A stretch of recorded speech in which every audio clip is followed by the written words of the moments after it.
Welcome to our channel. Today, we're diving into the world of carbon pricing to help you understand two popular mechanisms, cap and trade and carbon tax. Both aim to reduce carbon emissions and combat climate change, but they work in different ways. Let's start with cap and trade.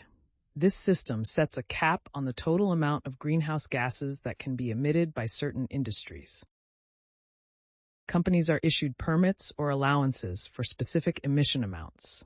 If a company emits less, it can sell or trade its extra permits to other companies, creating a financial incentive to reduce emissions.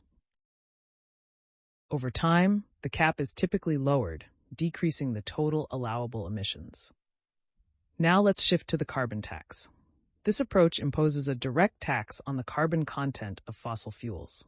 The goal is to encourage businesses and consumers to reduce consumption or switch to cleaner energy sources. Essentially, the more carbon you emit, the more you pay. It's straightforward and predictable, making it easier for businesses to plan their expenses and investments. So, how do these systems compare?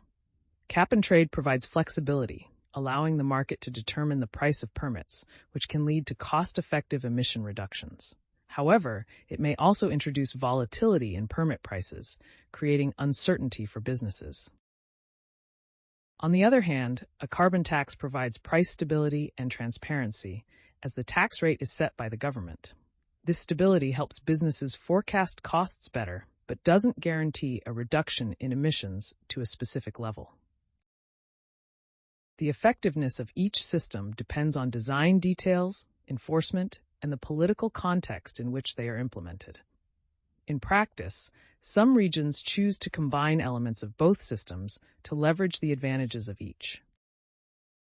Ultimately, both cap and trade and carbon tax are valuable tools in the fight against climate change.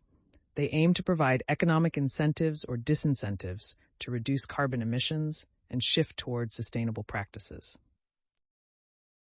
That's all for today's primer on carbon pricing. If you found this video helpful, don't forget to like, subscribe, and leave a comment with your thoughts. Thanks for watching, and see you next time.